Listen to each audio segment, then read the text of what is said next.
Hi friends, welcome back to Bindu's Kannur kitchen. ഇന്നിവിടെ ഞാൻ തയ്യാറാക്കുന്നത് മട്ടൺ വെച്ചിട്ടുണ്ടാക്കിയ വളരെ ടേസ്റ്റി ആയിട്ടുള്ളൊരു മന്തിയുടെ റെസിപ്പിയാണ്. ഞാൻ ആകെ ഒരു തവണയെ മന്തി റെസ്റ്റോറൻറ്റിൽ നിന്ന് കഴിച്ചിട്ടുള്ളൂ. ആ മന്തിയുടെ ടേസ്റ്റിൻ്റെ ഒരു ഓർമ്മയിലാണ് ഞാൻ മന്തി തയ്യാറാക്കിയിട്ടുള്ളത്. ഇപ്പം ഞാനിവിടെ ചെയ്ത് കാണിക്കുന്നത് കുറച്ച് ക്വാണ്ടിറ്റി കൂടുതലായിട്ട് തന്നെയാണ് ചെയ്ത് കാണിക്കുന്നത്. അപ്പോൾ നിങ്ങൾക്ക് ചെറിയൊരു രീതിയിലെല്ലാം മന്തി തയ്യാറാക്കുന്നുണ്ടെങ്കിൽ ഞാൻ പറയുന്ന അതായത് ഇൻഗ്രീഡിയൻസിൻ്റെയൊക്കെ കുറച്ച് ഭാഗം മാത്രം എടുത്തിട്ട് ചെയ്താൽ മതി. ഇതിപ്പോൾ ഞാൻ കുറച്ച് കൂടുതൽ ക്വാണ്ടിറ്റിയിൽ തന്നെയാണ് തയ്യാറാക്കിയിട്ടുള്ളത്. ഈ ഒരു മന്തി തയ്യാറാക്കുന്നത് 4 കിലോ മട്ടൺ വെച്ചിട്ടാണ് ചെയ്യുന്നത്. അതായത് 4 കിലോ മീറ്റ്, പിന്നെ മട്ടൻ്റെ മീറ്റ് എടുത്തിട്ടുണ്ട്. നമ്മളിപ്പോൾ മന്തിക്ക് വലിയ പീസായിട്ടാണല്ലോ കട്ട് ചെയ്തെടുക്കുക, അപ്പോൾ അതുപോലെ വലിയ പീസായിട്ട് തന്നെ കട്ട് ചെയ്തെടുത്തിട്ടുണ്ട്. ഇപ്പോൾ മട്ടൺ നല്ലതുപോലെ തന്നെ കഴുകി വൃത്തിയാക്കണം. അതിനുവേണ്ടി ഞാൻ വെള്ളം ഇതിനകത്തേക്ക് വെച്ചിട്ടുണ്ട്. 4-5 പ്രാവശ്യം ഞാനിത് കഴുകി എടുക്കുന്നുണ്ട്. അപ്പോൾ ഒരു പ്രാവശ്യം അത് ബ്ലഡിൻ്റെ ഇതെല്ലാം കഴുകിയതിന് ശേഷം കുറച്ച് ഉപ്പിട്ട് വെച്ചിട്ട് ഒരു 1/4 മണിക്കൂറോളം മീറ്റ് വെള്ളത്തിൽ തന്നെ ഇങ്ങനെ ഇട്ട് കൊടുക്കുന്നുണ്ട്. അതിനുശേഷം വീണ്ടും 2-3 വെള്ളത്തിൽ കഴുകുകയാണ് ചെയ്തിട്ടുള്ളത്. എന്നാലേ ആ മട്ടൻ്റെ ഒരു സ്മെല്ലും ആ ഒരു ബ്ലഡിൻ്റെ ഒരു സ്മെല്ല് ഉണ്ടാവില്ല, അതൊക്കെ പോയി കിട്ടും. അപ്പോൾ അതിനുവേണ്ടി 3-4 പ്രാവശ്യം ഞാൻ ഉപ്പ് വെള്ളത്തിൽ പുതുത്തതിന് ശേഷം കഴുകിയെടുക്കുന്നുണ്ട്. അപ്പോൾ കഴുകിയെടുത്തതിന് ശേഷം നമുക്ക് ഇതിൻ്റെ വെള്ളം വരാൻ വേണ്ടി വെക്കണം. അതിന് വേണ്ടിയിട്ട് ഞാൻ ഈ മീറ്റ് അരിപ്പയിലേക്ക് ഞാൻ എല്ലാം മുഴുവനായിട്ട് എടുത്ത് വെച്ചിട്ടുണ്ട്. ആ വെള്ളം വന്നതിന് ശേഷം നമുക്ക് ഇതിലേക്ക് മസാല പുരട്ടിയെടുക്കാം. ഇനി ഇതിലേക്ക് മസാല പുരട്ടിയെടുക്കാനായിട്ട് ഞാനിവിടെ 2 ഉണങ്ങിയ നാരങ്ങ എടുത്തിട്ടുണ്ട്, ഉണക്ക നാരങ്ങ എടുത്തിട്ടുണ്ട്. അതുപോലെ തന്നെ 4 ടേബിൾ സ്പൂണ് പിന്നെ കാശ്മീരി ചില്ലി പൗഡർ എടുത്തിട്ടുണ്ട്, 3 ടേബിൾ സ്പൂണ് മല്ലിപ്പൊടി എടുത്തിട്ടുണ്ട്. അതേപോലെ തന്നെ 3 ടേബിൾ സ്പൂൺ അറബിക് മസാലയാണ് എടുത്തിട്ടുള്ളത്. അപ്പോൾ അറബിക് മസാല നമുക്കില്ലെങ്കിൽ നമുക്ക് ഒരു മസാലക്കൂട്ട് തയ്യാറാക്കാം. അതായത് ഗ്രാമ്പൂ, പട്ട, ഏലക്കായ അതെല്ലാം ഇട്ടിട്ട് ഒരു മസാലക്കൂട്ട് തയ്യാറാക്കുക. ആ ഒരു മസാലക്കൂട്ട് ഇട്ടാൽ മതി. അത് പിന്നെ ഒരു ടേബിൾ സ്പൂണോളം കുരുമുളക് പൊടി, 2 ചിക്കൻ ക്യൂബ്സ്, അതായത് മാഗി ക്യൂബ്സ് ഉണ്ടല്ലോ, അതും ഞാനിവിടെ എടുത്തിട്ടുണ്ട്. അതായത് ഇപ്പം ഡ്രൈ ലെമൺ ഞാൻ ഇതുപോലെ കട്ട് ചെയ്തിട്ട് ചെറിയ പീസാക്കിയിട്ടാണ് ഇതിനകത്ത് ചേർത്തിട്ടുള്ളത്. ഞാൻ നല്ലോണം കൈ വെച്ചിട്ട് നല്ലതുപോലെ തന്നെ ഉടച്ചു കൊടുക്കണം. അപ്പോൾ ഈ മസാലയ്ക്ക് ഒരു കളർ കിട്ടുന്നതിന് വേണ്ടിയിട്ട് 1 ഗ്രാമോളം സാഫ്രോൺ എടുത്തിട്ടുണ്ട്, അതായത് കുങ്കുമപ്പൂ എടുത്തിട്ടുണ്ട്. അപ്പോൾ കുങ്കുമപ്പൂ കൂടി ഇതിനകത്ത് ഇട്ടത് ഞാൻ വേറെ കളറൊന്നും ആർട്ടിഫിഷ്യൽ കളറൊന്നും ചേർത്ത് കൊടുക്കുന്നില്ല. ആ ഒരു കുങ്കുമപ്പൂവിൻ്റെ കളർ മാത്രമാണ് ഇതിനകത്തേക്ക് ചേർത്ത് കൊടുത്തിട്ടുള്ളത്.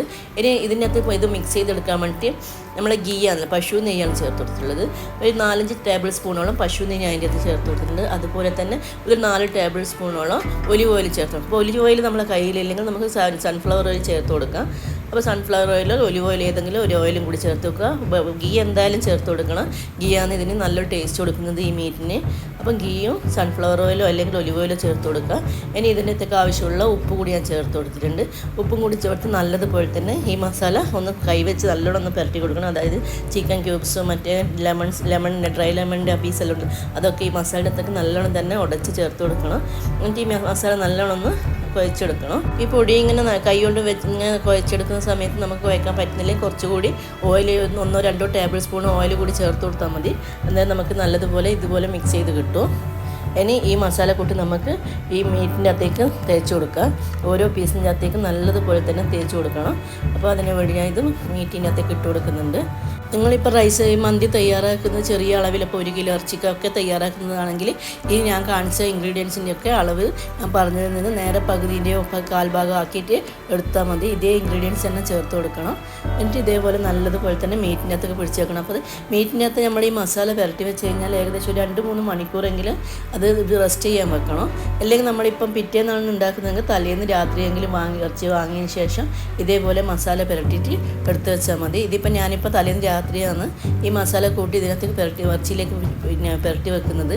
നാളെ ആണ് ഇതിൻ്റെ റൈസൊക്കെ തയ്യാറാക്കുക. അപ്പോൾ തലേന്ന് രാത്രി ഇതേപോലെ പുരട്ടിയിട്ട് ഞാൻ നല്ലതുപോലെ തന്നെ എയർ ടൈറ്റായിട്ട് ഒരു മൂടി വെച്ച് അടച്ചിട്ട് നമ്മൾ ഫ്രിഡ്ജിൽ സൂക്ഷിക്കേണ്ട ആവശ്യമില്ല, ഫ്രിഡ്ജിൽ വെച്ച് കൊടുത്താൽ മതി. അപ്പോൾ നല്ലതുപോലെ തന്നെ ഇത് കവർ ചെയ്ത് വെക്കണം. അല്ലെങ്കിൽ ഈ കവർ ചെയ്ത് വെച്ചിട്ടില്ലെങ്കിൽ ഈ മസാലേൻ്റെ സ്മെല്ലൊക്കെ ഫ്രിഡ്ജിൽ മറ്റുള്ള സാധനത്തിനൊക്കെ ആവും. അതുകൊണ്ട് തന്നെ നല്ലതുപോലെ തന്നെ കവർ ചെയ്ത് വെക്കണം. ഞാൻ ആദ്യം ഇങ്ങനെ ഒരു ക്ലിപ്പ് ചെയ്തിട്ടാണ് ഞാൻ വെക്കാൻ പോയത്. എന്നാലും എനിക്കത് എയർ ടൈറ്റ് ആവാത്തതുപോലെ തോന്നി. അതിനുശേഷം ഞാനിങ്ങനെ ടാപ്പ് വെച്ച് സൈഡ് ഇതേപോലെ സീൽ ചെയ്തിട്ടാണ് ഫ്രിഡ്ജിൻ്റെ അകത്ത് വെച്ചിട്ടുള്ളത്. ഫുള്ളായിട്ട് മുഴുവനായി റൗണ്ടായി സീൽ ചെയ്ത് വെച്ച് അതിനുശേഷം ഫ്രിഡ്ജിൻ്റെ ഏറ്റവും മേലത്തെ തട്ടിൽ തന്നെ വെച്ചിട്ട് ഫ്രീസറിൽ വെച്ചിട്ടില്ല, ഫ്രിഡ്ജിൽ തന്നെയാണ് വെച്ച് കൊടുത്തിട്ടുള്ളത്.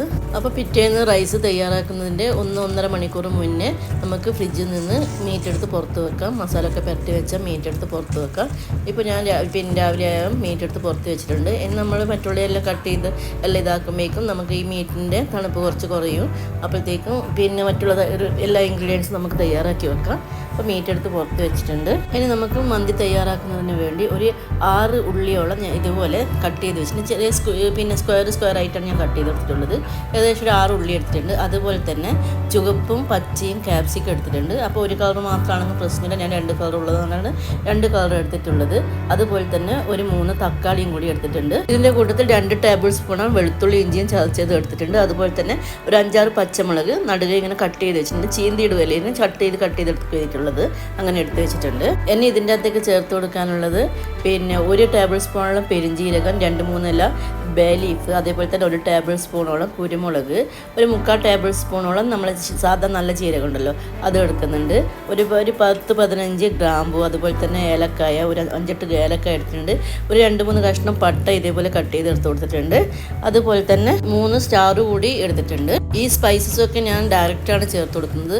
അപ്പോൾ അങ്ങനെ താല്പര്യമില്ലെങ്കിൽ നമുക്ക് നല്ലൊരു വൃത്തിയുള്ള തുണീൻ്റെ അകത്തേക്ക് കിഴി കെട്ടിയിട്ട് നമുക്ക് ചേർത്ത് കൊടുക്കാം. ഞാൻ ക്യാപ്സിക്കം കട്ട് ചെയ്തെടുക്കുന്നതിന് മുന്നേ കുറച്ച് പീസ് ഇങ്ങനെ റൗണ്ടായി കട്ട് ചെയ്ത് വെച്ചിട്ടുണ്ട്. അതുപോലെ തന്നെ പുതിനയും മല്ലിയിലയും ഇതുപോലെ കട്ട് ചെയ്തെടുത്തിട്ടുണ്ട്. ഇത് ചോറ് റെഡിയായതിനു ശേഷം അതിൻ്റെ മുകളിൽ ഇട്ട് കൊടുക്കേണ്ടതാണ്. അത് നമുക്ക് മാറ്റി വെക്കാം. എല്ലാം റെഡിയാക്കി വെച്ചതിന് ശേഷം അടികട്ടിയുള്ള ഒരു ചെമ്പ് ഞാൻ അടുപ്പിൽ വെച്ച് നല്ലതുപോലെ തന്നെ ചൂടാക്കിയിട്ടുണ്ട്.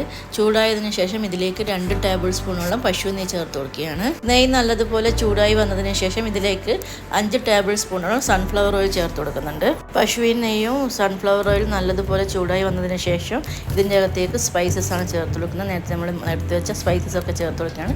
ആ സ്പൈസസ് ഇങ്ങനെ ഡയറക്റ്റ് ചേർക്കുന്നതിന് പകരം നമുക്കൊരു തുണിയിൽ കിഴി കെട്ടിയിട്ട് വെള്ളം ഒഴിച്ചതിന് ശേഷം ഇട്ട് കൊടുത്താൽ മതി. അപ്പോൾ ഞാൻ അതിന് പകരം ഫസ്റ്റ് തന്നെ ഇടുന്നതുകൊണ്ടാണ് എണ്ണയിൽ തന്നെ ഇട്ടിട്ട് ഇതൊന്ന് മൂപ്പിച്ചെടുക്കുന്നത്.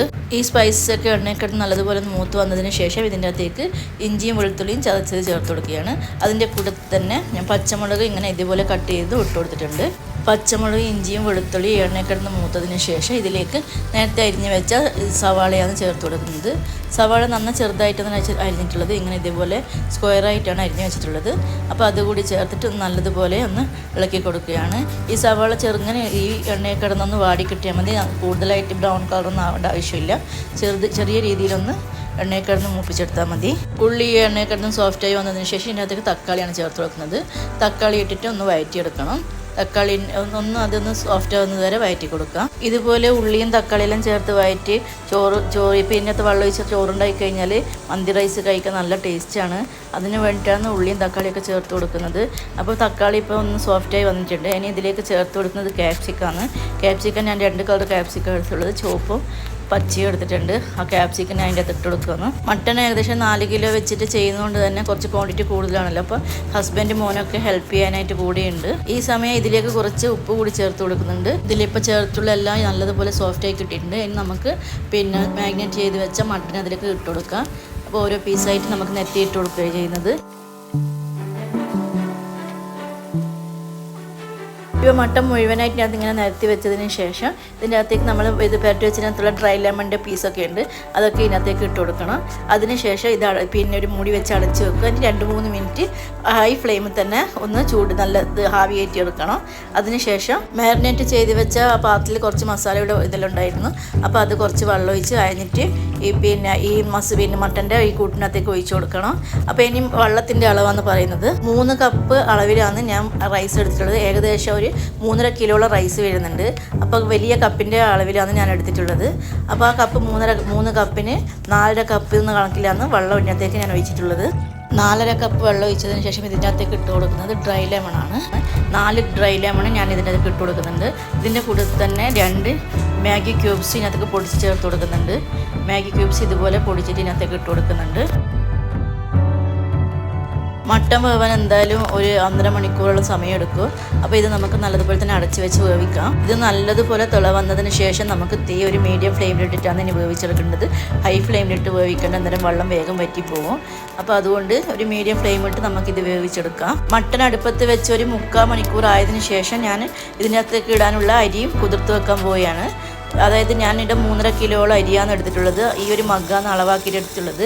ഈ മഗ്ഗിൻ്റെ അകത്ത് 3 മഗ്ഗോളം അരി എടുത്തിട്ടുണ്ട്. അപ്പോൾ കിലോ കണക്കിനാകുമ്പോൾ ഒരു 3.5 കിലോളം അരി എടുക്കുന്നുണ്ട്. 4 കിലോ പിന്നെ മട്ടൻ വെച്ചിട്ടാണല്ലോ ഇത് ഉണ്ടാക്കുന്നത്. അപ്പോൾ 3.5 കിലോളം അരിയാണ് എടുത്തിട്ടുള്ളത്. അരി കുതിർക്കുന്നതിന് മുന്നേ തന്നെ നല്ല വൃത്തിയെ കഴുകി വെക്കണം. അരി കുതിർത്തതിന് ശേഷം ഒരിക്കലും അരി കഴുകി കൊടുക്കാൻ പാടില്ല. കഴുകി കഴിഞ്ഞാൽ അരി നല്ലോണം പൊട്ടിപ്പോകും.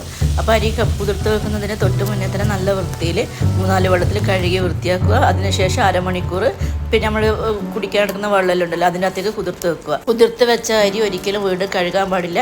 ഇനി ഇത് ഒരു അരിപ്പയിലിട്ട് അങ്ങനെ ഊറ്റിയെടുത്തിട്ട് പിന്നെ നമുക്ക് റൈസ് റെഡിയാക്കുമ്പോൾ അതിലിട്ട് കൊടുത്താൽ മതി. ഇപ്പോൾ മട്ടൺ അടുപ്പത്ത് വെച്ചിട്ട് ഏകദേശം 1.25 മണിക്കൂറായി. അന്നേരത്ത് അതിൻ്റെ ഇടയിൽ 2 പ്രാവശ്യം ഞാൻ തുറന്നിട്ടൊന്ന് ഇളക്കി കൊടുത്തിട്ടുണ്ടായിരുന്നു. പിന്നെ അടിക്കൊന്നും പിടിച്ചിട്ടൊന്നുമില്ല. മട്ടൺ ഇപ്പോൾ ഏകദേശം ഒരു 3/4 ഭാഗത്തോളം വെന്തിട്ടുണ്ട്. ഇനി കുറച്ചുകൂടി വേവുണ്ട്. അപ്പോൾ ഇത് അടച്ച് വെച്ച് വേവിച്ച് കൊടുക്കുക. ഇപ്പോൾ ഇങ്ങനെ മസാലയൊക്കെ ചേർത്തിട്ട് മട്ടൺ വേവിച്ചിട്ട് നല്ല ടേസ്റ്റാണ്. പിന്നെ മട്ടൺ കഴിക്കുമ്പോൾ തന്നെ നല്ലൊരു ടേസ്റ്റാണ്. ഈ വെള്ളത്തിൽ ഇപ്പോൾ മട്ടൻ്റെ എല്ലാ സത്തും ഇറങ്ങിയിട്ടുണ്ട്. ഇനി ഇതിപ്പോൾ നമുക്ക് ഇതിനകത്തേക്ക് മട്ടൺ മാറ്റി വെക്കണം. എന്നിട്ട് ഇവിടെ റൈസ് ചേർത്ത് കൊടുക്കുക. മട്ടൺ ഇപ്പം ഞാൻ എടുത്ത് നോക്കുമെന്ന് വെന്തിനോ നോക്കുമെന്ന് ഏകദേശം നല്ലതുപോലെ തന്നെ വെന്ത് കിട്ടിയിട്ടുണ്ട്. ഇനി നമുക്ക് റൈസ് ഇതിനകത്ത് ഇട്ടിട്ട് റൈസ് വേവിച്ചെടുക്കണം. മട്ടൺ ഇതുപോലെ വെന്ത് കിട്ടാൻ വേണ്ടിയിട്ട് 1.5 മണിക്കൂർ എടുത്തിട്ടുണ്ട്. അപ്പോൾ 1.5 മണിക്കൂർ ആകുമ്പോഴേക്കും മട്ടൺ നല്ലതുപോലെ തന്നെ വെന്തിട്ട് ഞാൻ മട്ടൺ മുഴുവനായിട്ട് വെള്ളത്തിൽ നിന്ന് മാറ്റി വെക്കുമെന്ന്. പിന്നെ മട്ടൻ്റെ മേലെ ഞാൻ അരിയിട്ട് കൊടുക്കുന്നില്ല. ഇതുപോലെ മട്ടൺ മുഴുവനായിട്ട് മാറ്റി വെച്ചതിന് ശേഷമാണ് അരിയിട്ട് വേവിക്കുക. അപ്പോൾ മട്ടൺ ഓരോന്നായിട്ട് മാറ്റിയെടുക്കുക. അതിനകത്തുനിന്ന് മട്ടൺ മുഴുവനായിട്ട് മാറ്റിയെടുത്ത് വെച്ചു. ഇനി ഇതിലേക്ക് ഉപ്പ് നോക്കിയിട്ട് ഉപ്പ് ചേർത്ത് കൊടുക്കണം. നമുക്ക് റൈസ് വേവിക്കാനുള്ള ഉപ്പുണ്ടായിരിക്കണ്ടേ.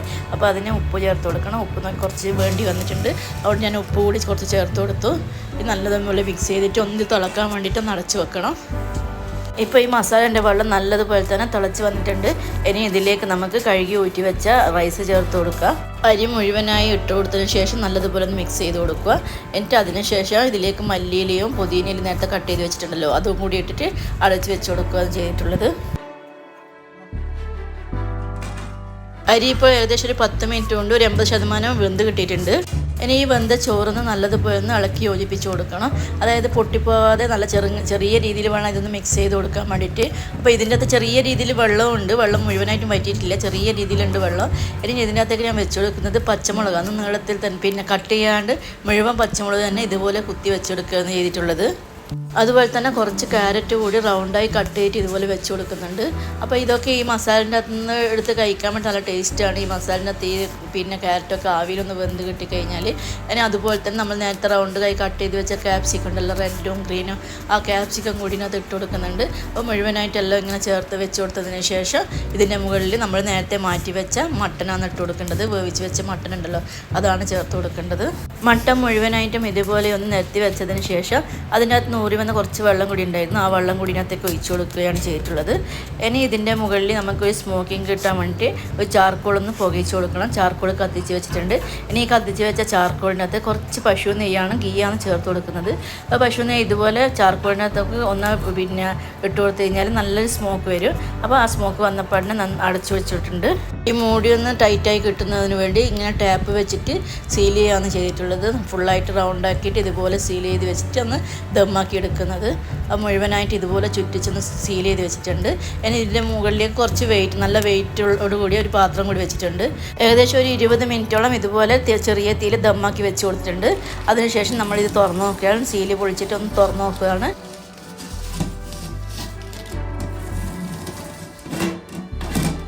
ഇപ്പം നല്ലതുപോലെ ആവിയൊക്കെ വന്നിട്ട് നല്ലതുപോലെ ദമ്മായിട്ടുണ്ട്. ഇത് തുറക്കുമ്പോഴേക്ക് തന്നെ നല്ല മന്തിയുടെ നല്ല സ്മെല്ല്, ആ സ്മോക്കോട് കൂടിയിട്ടുള്ള പറഞ്ഞറിയിക്കാൻ പറ്റാത്ത സ്മെല്ലാണ്. അതായത് ഒരു രക്ഷയില്ല, അത്രയ്ക്ക് സ്മെല്ലാണ് കിച്ചണിനറിയാൻ അറിഞ്ഞിട്ടുള്ളത്. ഈ വീഡിയോയിൽ പറഞ്ഞ രീതിയിൽ നിങ്ങൾ സ്പൈസസൊക്കെ ചേർത്ത് ഇതുപോലെ റൈസ് ഉണ്ടാക്കിയാൽ നല്ല അടിപൊളി ടേസ്റ്റിൽ നിങ്ങൾക്ക് മന്തി എന്തായാലും തയ്യാറാക്കാൻ പറ്റും. ഇതിപ്പോൾ ഞാനൊരു സെർവിങ് പ്ലേറ്റിലേക്ക് വിളമ്പുന്നതിന് മുന്നേ നമ്മൾ നിരത്തി വെച്ച മട്ടനൊക്കെ ഒന്ന് മുകളിലൊക്കെ എടുത്തിട്ടതിന് ശേഷം റൈസ് അടിയിൽ നിന്ന് ഇളക്കി കൊടുക്കുമെന്ന്. റൈസാണല്ലോ ആദ്യം വിളമ്പേണ്ടത്. അപ്പോൾ റൈസ് ഒരു വലിയ പ്ലേറ്റിലേക്ക് തളികയിലേക്ക് വിളമ്പി കൊടുക്കുകയെന്ന്. ആ തളികയിൽ റൈസ് ഇട്ടതിന് ശേഷം ഇതിൻ്റെ മുകളിലേക്ക് നമുക്ക് മട്ടൻ നിരത്തി വെച്ച് കൊടുക്കുക. മട്ടനൊക്കെ സൂപ്പറായിട്ട് വെന്ത് കിട്ടിയിട്ടുണ്ട്. നിങ്ങൾക്ക് കാണുമ്പോൾ തന്നെ അറിയുന്നുണ്ടല്ലോ, നല്ല എല്ലുമെന്നൊക്കെ ഇളകി വരേണ്ട വിധത്തിൽ മട്ടൻ വെന്തിട്ടുണ്ട്. ഇനി നമുക്ക് സെർവിങ് ഡിഷ് നമുക്ക് ഇത് സെറ്റാക്കി കൊടുക്കുക. ഇപ്പോൾ മട്ടൻ മുഴുവനായിട്ട് ഇതുപോലെ നിരത്തി വെച്ച്, മുഴുവനായിട്ടല്ല ഒരു 3-4 പീസ് ഇതുപോലെ നിരത്തി വെച്ചതിന് ശേഷം ഇതിൻ്റെ ചുറ്റിലും നമുക്ക് നേരത്തെ കട്ട് ചെയ്ത് വെച്ച ക്യാപ്സിക്കവും കുറച്ച് ഉള്ളിയും ഒക്കെ ഇങ്ങനെ നിരത്തി വെച്ച് കൊടുക്കണം. ഈ മന്തി റൈസിൻ്റെ കൂടെ കഴിക്കാൻ വേണ്ടിയിട്ട് ഈ തക്കാളി ചട്നി കൂടി ഞാൻ ഉണ്ടാക്കിയിട്ടുണ്ട്. അതിൻ്റെ റെസിപ്പി ഞാൻ ചെയ്തിട്ടില്ല. ഇത് ഞാൻ തക്കാളി ചട്നി ഇതിൻ്റെ കൂടെ കഴിക്കാൻ വേണ്ടി ഉണ്ടാക്കിയിട്ടുള്ളത്. ഈ ഒരു റെസിപ്പി നിങ്ങൾക്ക് ഇഷ്ടപ്പെട്ടിട്ടുണ്ടെങ്കിൽ ഒന്ന് ലൈക്ക് ചെയ്യാനും ഷെയർ ചെയ്യാനും അതുപോലെ തന്നെ ഒരു കമൻറ്റ് ഇടാനും മറക്കരുത്. സബ്സ്ക്രൈബ് ചെയ്യാത്ത കൂട്ടുകാരാണ് ഇത് കാണുന്നതെങ്കിൽ ഒന്ന് സബ്സ്ക്രൈബ് കൂടി ചെയ്യണേ. Thanks for watching.